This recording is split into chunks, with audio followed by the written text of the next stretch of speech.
오늘 우리 성도님들 날씨도 더운데 바른 밖에 나와서 쉴 수도 있는데 하나님 앞에 나와서 예배 드리는 것이 얼마나 감사한지 모릅니다. 교회가 어떤 곳일까요? 교회는 이익을 창출하는 곳이 아닙니다. 여기서 많은 헌금을 해서 많은 물질이 남아서 그래서 이익을 쌓아두는 곳이 절대 아닙니다. 부름받은 무리들이 하나님 말씀에 따라 움직이는 곳이 교회입니다. 우리가 하나님이 불러주셨기 때문에 그 부르심에 합당한 성도들이 모여서 예배를 드리는 겁니다. 그래서 교회는 에클레시아라고 합니다. 에클레시아, 부름을 받았다, 그런 뜻을 갖고 있는 것이죠. 그런데 교회가 1000명이 모이는 교회든 10,000명이 모이는 교회든 다 헌신하지는 않습니다. 1000명이 모이는 교회든 10,000명이 모이는 교회든 헌신자는 10분의 1도 되지 않는 것이 현실입니다. 그래서 100명 모이는 교회라 할지라도 그 10명이 모든 것을 다 주관하는, 그 교회를 이끌어가는 그런 경우가 있습니다. 나의 헌신도가 어느 정도인가, 그것은 결국 믿음의 분량과 흡사한 것이죠. 자기 환경에서 헌신할 수 있느냐 없느냐, 믿음인 것입니다. 그래서 이 헌신 때문에 교회도 살리고요, 또 선교 지역도 살리고 주관하는 영혼도 살릴 수가 있는 겁니다.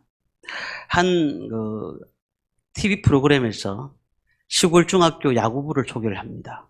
근데 시골 중학교 야구부가 정말 나약하기 딱이 없습니다. 왜냐하면은 예산이 부족해서 낡은 공에다가 정테이프를 감아서 아이들이 연습을 하고 있는 겁니다.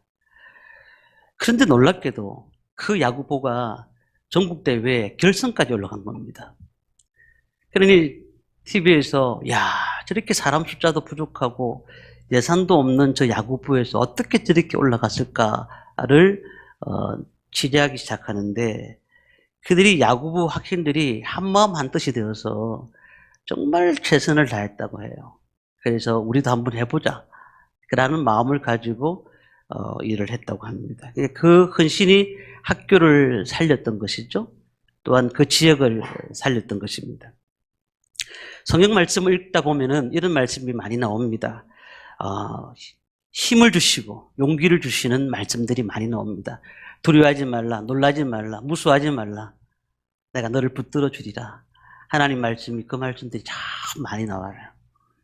그런데 우리가 그 말씀을 읽을 때마다 또 들을 때마다 이거는 그 당시에 사람들에게 주는 말씀이 아니라 나에게 주는 말씀으로 듣는 사람들은 그 말씀을 통해서 능력이 나타나고 은혜가 나타나는 것입니다.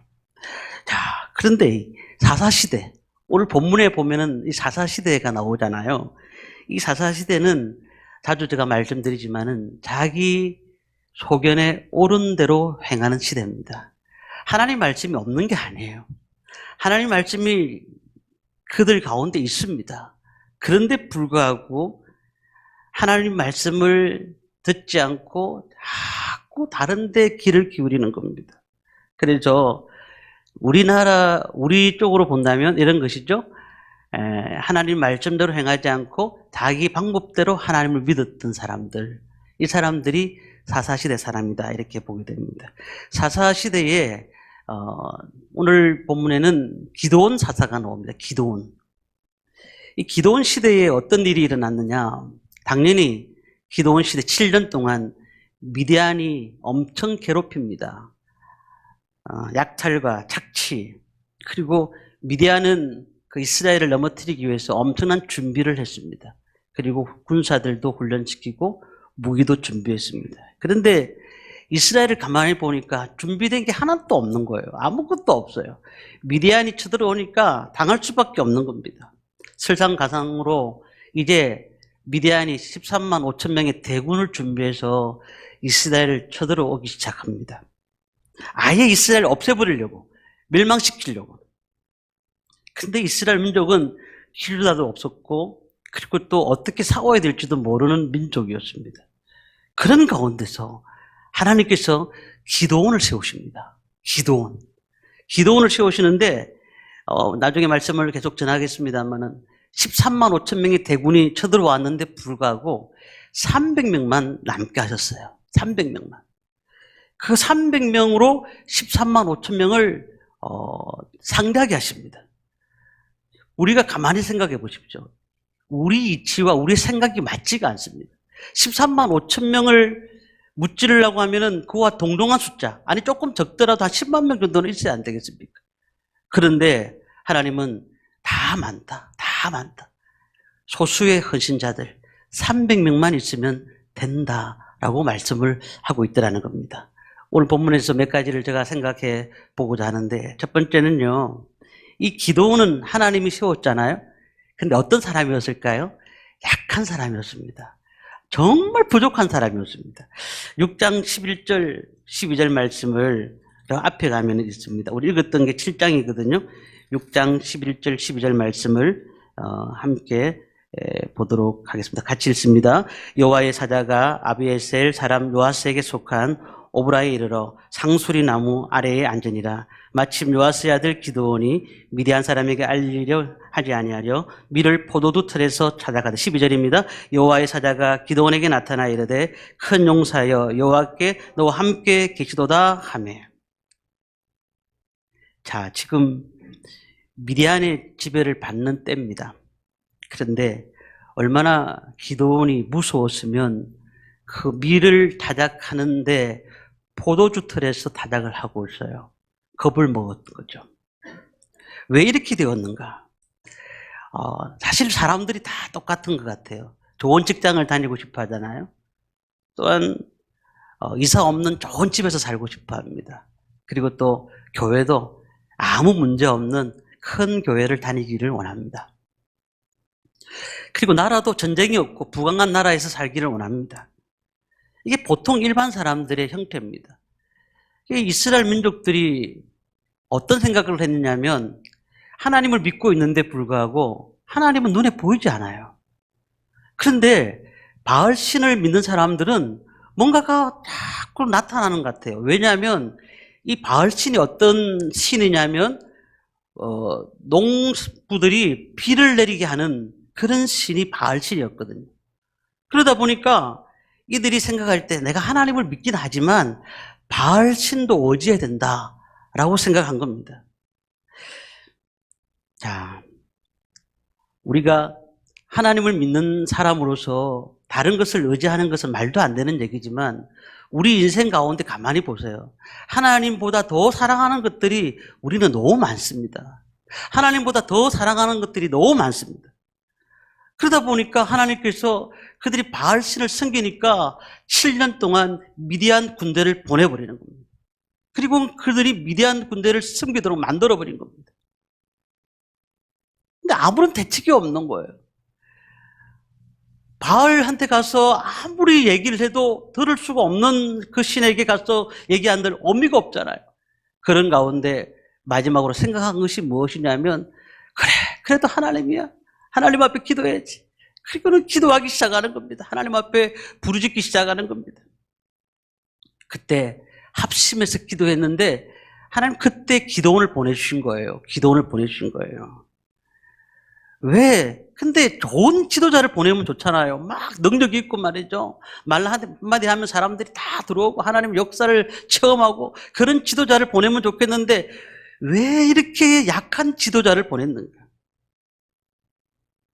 말씀을 보면은 밀을 타작하려고 할 때 포도주 틀에서 겁이 나서 타작하려고 했던 그 기도원 같은 사람. 근데 기도원을 부르시면서 하나님께서 그에게 자, 큰 용사여 라고 말씀하시면서 부르셨긴 했지만 그에게 다른 일들을 시킵니다. 어떤 일을 시킬까요? 자, 너희 집에 가서 너희 부모님이 섬기고 있는 바알신과 아세라상을 다 찍어 없애라. 하나님이 그에게 말씀합니다. 그는 두려웠습니다. 할 수가 없었습니다. 그렇지만 하나님의 명령이기 때문에 그는 10명의 종들을 데리고 밤에 가서 바알신과 아세라상을 다 부모님이 섬기고 있는 신을 다 그냥 불태우고 찍어 없애기 시작합니다. 아침이 되니까 동네 사람들이 누가 한 줄 알거든요. 왔습니다. 기도원을 죽이려고 왔습니다. 근데 놀라운 것은요, 그렇게 기도원이 그 일들을 하니까 이스라엘이 어떤 바람이 불기 시작했냐면 우상을 파괴하고 하나님 앞에 돌아오는 사람이 한두 사람씩 많아지기 시작한 겁니다. 그러니 마귀는 가만히 있겠어요? 미디안 군대가 13만 5천 명을 이끌고 이스라엘을 멸망시키러 오기 시작한 겁니다. 근데 기도원이 이제 이스라엘 민족들을 지킬 수 있는 백성들을 모으기 위해서 나팔을 불기 시작합니다. 나팔을 불자 싸우겠다는 사람이 3만 2천 명이 모이기 시작합니다. 이 정도면 작은 숫자지만 그렇게 작은 숫자는 아니잖아요. 정말 근데 그들은 또 오합지졸이었어요. 전쟁을 해본 사람이 아니에요. 보통 기도원이 고민을 합니다. 어떻게 하면 저 13만 5천 명 이길 수 있을까 고민을 하는데 그가 뭘 한 줄 아십니까? 타작마당 앞에 가가지고 기도합니다. 하나님, 기도하기 시작합니다. 근데 그 기도 내용이 뭐냐면 사사기 6장 37절입니다. 이런 말씀입니다. 보소서 내가 양털 한 뭉치를 타작마당에 두리니 만일 이슬이 양털에만 있고 주변 땅에 마르면 주께서 이미 말씀하신 같이 내 손으로 이스라엘 구원하실 줄을 내가 알겠나이다 하였더니 무슨 말인지 아시겠습니까? 하나님, 내가 하나님이 살아계심을 믿기는 하지만 나에게 표적을 보여주옵소서. 하나님이 나와 함께 하시는 표적을 보여주옵소서. 그게 뭐예요? 양털 뭉치가 있었는데 그 양털 뭉치에만 이슬이 내리고 다른 데는 이슬이 맺히지 않게 해주십시오. 그런데 아침에 와보니까 진짜 그 양털 뭉치에만 이슬이 맺히고 다른 데는 뭉치지 않습니다. 근데 한 번 더 기도를 해야 되겠다. 이 가지고는 못 믿겠다. 우연일 수도 있으니까 이제는 바꿔주십시오. 양털 뭉치에는 이슬이 맺히지 않고 다른 데는 다 이슬이 맺히게 해주십시오.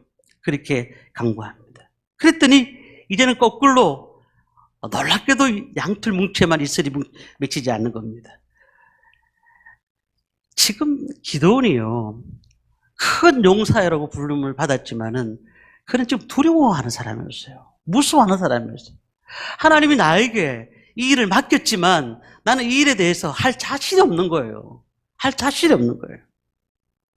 하나님 말씀도 들리지 않고 내가 어떻게 해야 될지를 모르는 상황 가운데 하나님 표적을 보여주시면 내가 하겠습니다. 나에게 이런 일을 보여주시면 하겠습니다. 라고 표적을 보여달라고 했습니다. 물론 하나님께서 그를 사용하시기 위해서 그에게 표적을 보여주신 것입니다. 기도는 약한 자였습니다. 아무것도 할 수 없는 자였습니다. 그런데 그는 그래도 하나님이 큰 용사여라고 부를 때 네라고 대답한 사람이었다는 거예요. 두 번째는요, 이 소수의 헌신자가 하는 일이 뭐냐면 하나님의 일하심을 믿는 겁니다. 하나님의 일하심을 믿는 거예요. 양털 뭉치 사건으로 뭘 깨닫게 됐습니까? 그는 하나님의 살아계심을 알게 되었습니다. 자, 그런데 하나님께서는 새로운 계획을 말씀하십니다. 뭐라고 하십니까? 미디안과 싸우겠다는 3만 2천 명이 왔는데 그 중에 다 돌려보내고 300명만 데리고 싸우게 하십니다. 2절 말씀을 우리 함께 7장 2절 말씀을 함께 보도록 하겠습니다. 같이 읽습니다. 여호와께서 기드온에게 이르시되 너를 따르는 백성이 너무 많은즉 내가 그들의 손에 미디안 사람을 넘겨주지 아니하리니 이는 이스라엘이 나를 거슬려 스스로 자랑하기를 내 손이 나를 구원하였다 할까 함이니라. 3만 2천 명도 부족하잖아요. 그런데 3만 2천 명 중에서 두려워하는 사람을 다 보내라 했습니다. 전쟁이 무서우니까 두려워하는 사람을 다 보내라고 했습니다. 2만 명이 가잖아요. 2만 2천 명이 가잖아요. 왜 그럴까요? 이 전쟁의 성격이 뭘까요? 총칼로 하는 전쟁이 아니고 이 전쟁은 하나님이 살아계심을 보이는 전쟁이었습니다. 하나님이 일하심을 나타내는 전쟁이었다는 겁니다. 이스라엘 민족들이 우상을 섬기고 있었거든요. 우상을 섬기고 있는데 하나님을 제대로 알지 못했습니다. 이스라엘 민족들은 하나님을 섬기고 있으면서 우상을 섬겼던 민족이었어요. 하나님은 이스라엘 민족들에게 하나님의 살아계심을 나타내기를 원하셨던 겁니다. 자, 우리가 하나님의 일을 어떻게 할 수 있을까요? 내 힘으로 할 수 없습니다. 하나님이 일하셔야 할 수가 있는 겁니다. 하나님께서 내 삶 가운데 은혜를 주셔야 할 수가 있는 겁니다. 하나님이 일하심에 내가 숟가락 얹는 겁니다. 하나님의 역사를 내가 맛보는 것입니다. 그러니 우리가 어떻게 살아야 될까요? 세상 것을 다 끊어버리고 하나님 말씀을 붙드는 훈련을 지금부터 해야 돼요. 세상 것을 끊어버린다. 야, 너무 냉정하다. 아니요, 그런 게 아닙니다. 세상에 하나님보다 더 사랑하는 들을 계속 끊는 연습을 해야 되는 겁니다. 그리고는 하나님 말씀을 붙들어야 되는 겁니다. 그럴 때에 하나님께서 그 사람들을 통해서 하나님 일을 하게 하시는 겁니다. 어떤 분들은 그렇습니다. 세상 것에 실패합니다. 그리고 난 다음에 다시 하나님 말씀으로 돌아왔는데 오히려 상황이 더 어려워진 경우가 생겨요. 너무 어려운 거예요. 그러나 이것 또한 두려워해서는 안 됩니다. 하나님 앞에 맡겼다면 하나님께서 우리 삶 가운데 은혜를 주실 것을 믿으시기를 바랍니다. 하나님 앞에 우리의 모든 인생을 맡겼다면 하나님이 일하실 것을 믿으셔야 된다는 겁니다. 하나님이 기도원에게 너를 따르는 사람이 너무 많다. 32,000명 너무 많아. 그랬더니 두려워 떠는 자들 다 돌려보냈습니다. 뭐라고 말씀합니까? 만약에 너가 32,000명을 데리고 싸워가지고 이겼다면 야, 우리의 전술이 뛰어나다. 내가 비상한 머리를 가지고 내 능력이 있어서 이렇게 자랑할까 생각한다는 거예요. 그렇게 생각할 것 같다는 거예요. 그래서 이 싸움은 나와 미디안 민족의 싸움이지 너희와 미디안 민족의 싸움이 아니라는 거예요. 용감한 사람도 전쟁은 두렵지 않습니까? 군인들도 할 수만 있으면 전쟁터에 나가려고 하지 않습니다. 하지만 많은 사람들이 싸움에 나갑니다. 왜냐하면 자기 나라를 위해서. 그런데 하나님께서는 두려우면 집에 가라 라고 말씀합니다. 그 두려움과 싸워서 이겨야 되는 것이 이 전쟁의 성격이었던 것입니다. 그리고요, 10,000명이 남았잖아요. 10,000명이 너무 많은 거예요. 5절 말씀을 함께 읽겠습니다. 같이 읽습니다. 이에 백성을 인도하여 물가에 내려가며 여호와께서 기드온에게 이르시되 누구든지 개가 핥는 것 같이 혀로 물을 핥는 자들은 너로 따로 세우고 또 누구든지 무릎을 꿇고 마시는 자들도 그와 같이 하라 하시더니 이제 그들에게 물 마시러 강가로 다 보내었습니다. 그런데요, 그 9,700명이 어떻게 물을 마셨냐면은 그냥 너무 목이 말라서 얼굴을 쳐박고 물을 막 그냥 벌컥벌컥 마신 겁니다. 물 마시는 일에만 집중했습니다.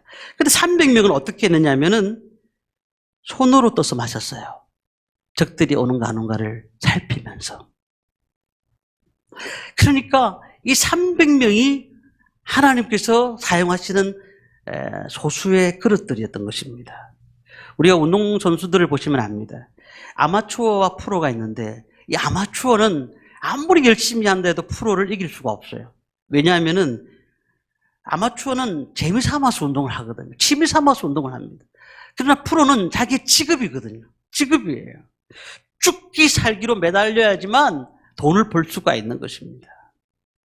오늘 우리가 하나님의 백성들을 마귀가 공격을 하는데 아마추어는 다 넘어집니다. 다 넘어져요. 조금만 문제가 오면은 이 하나님 뜻이 아닌갑다 하고 넘어가는 거예요. 그러나 프로는 어떤 어려움들이 오더라도 어떤 환경이 있을지라도 담대히 그 자리를 지키고 소수의 허진자가 될 수가 있다는 겁니다. 하나님께서 어떤 사람을 싸우게 하셨을까요?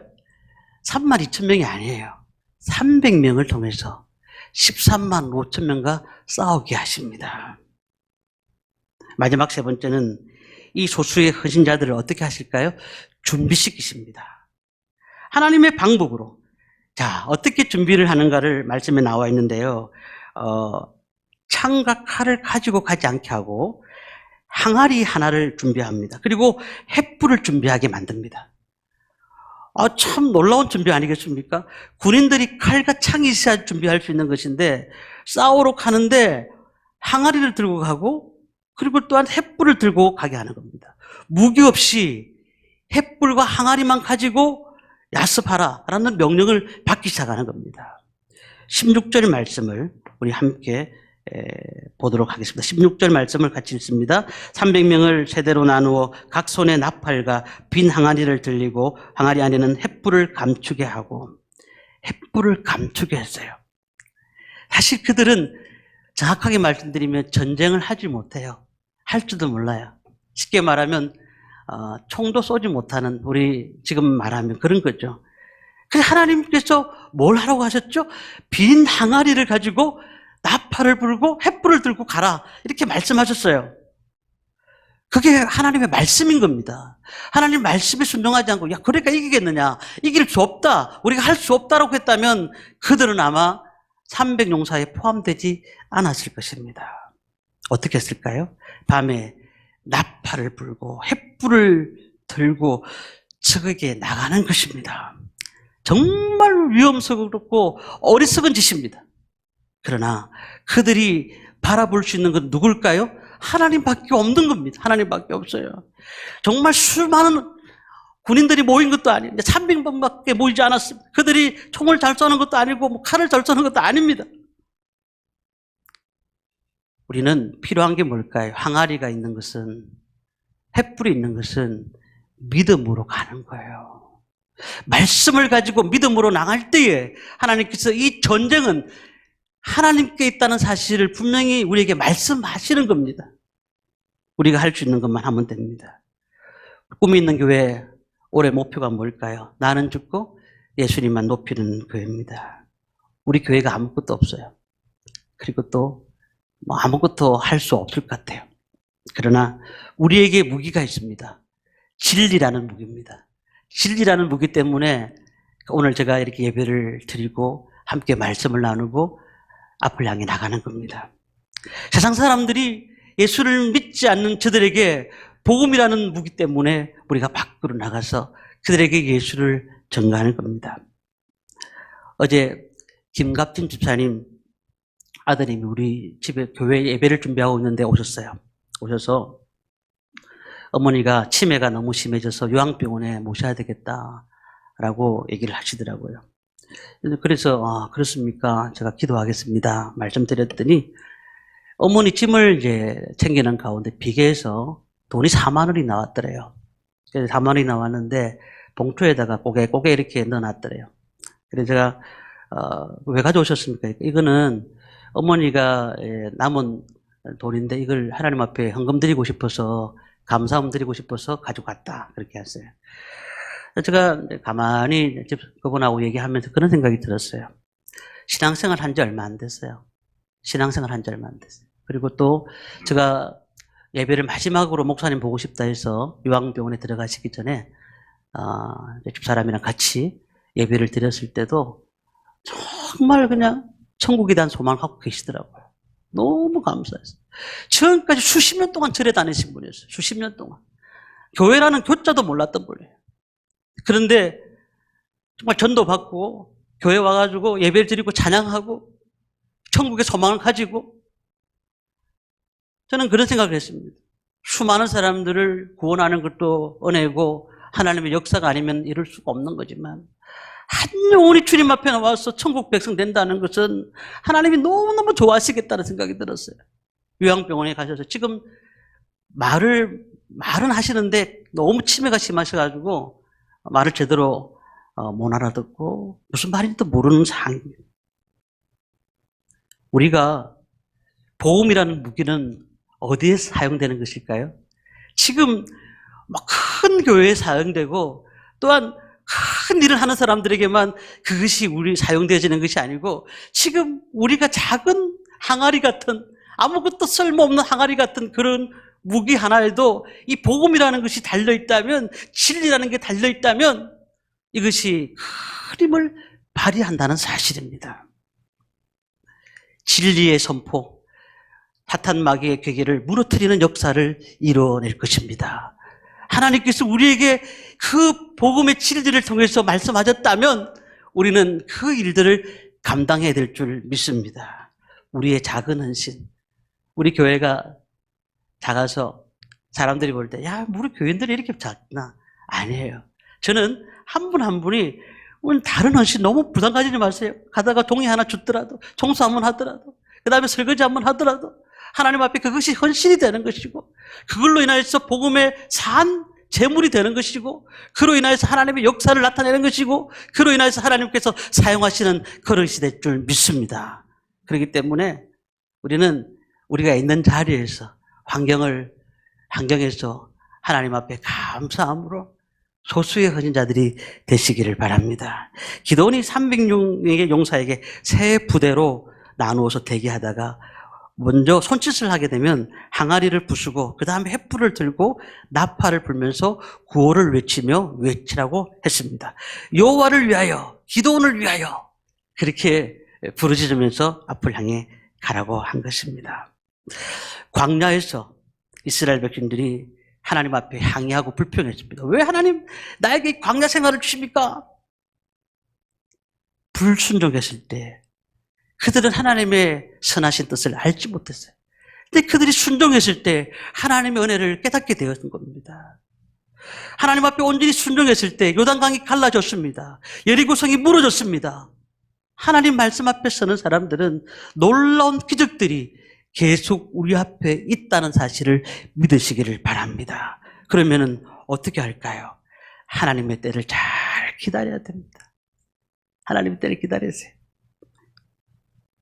20절 말씀 보니까 세대가 나팔을 불며 항아리를 부수고 왼손에 횃불을 들고 오른손에 나팔을 들어 불며 외치며 이르되 기도원의 칼이다 하고, 여호와와 기도원의 칼이다 하고, 여호와와 기도원의 이름을 부르면서 외치면서 300명이 13만 5천 명의 미디안 군대를 물리치는데 어떻게 해요? 자기들끼리 너무 큰 소리가 들려서, 너무 소리가 커서 엄청난 숫자가 왔는갑다 서로 겁을 내고 도망가다가 서로 싸우기도 하고 엉망이 되어버린 거예요. 하나님께서 놀라운 은혜를 주신 것입니다. 우리가 이 시대를 바라보면서 어떻게 살고 싶어 하십니까? 주께서 지금도 일하심을 믿으시기를 바랍니다. 주께서 지금도 우리와 함께 하심을 믿으시기를 바랍니다. 우리에게는 말씀의 능력과 기도의 능력이 있습니다. 그렇기 때문에 기도하고 소리 지를 때, 기도하고 찬양하고 또한 말씀 앞에 설 때에 하나님은 우리를 통해서 일하심을 믿습니다. 말씀을 정리합니다. 소수의 헌신자는, 이 기도원은 너무너무 약한 사람이었죠. 그러나 하나님께서 그를 통해서 사용하셨죠. 300명의 헌신자를 준비시키고 진리를 전하게 하셨습니다. 우리 꿈이 있는 성도님들, 하나님의 일하심을 믿으시기 바랍니다. 묵묵히 하나님 앞에 서시기를 바랍니다. 그리고는 앞을 향해 달려가시기를 바랍니다. 주께서 일하심을 믿고 하나님 앞에 온전히 쓰임받는 저와 모든 성도님들 되시기를 주님의 이름으로 축원합니다.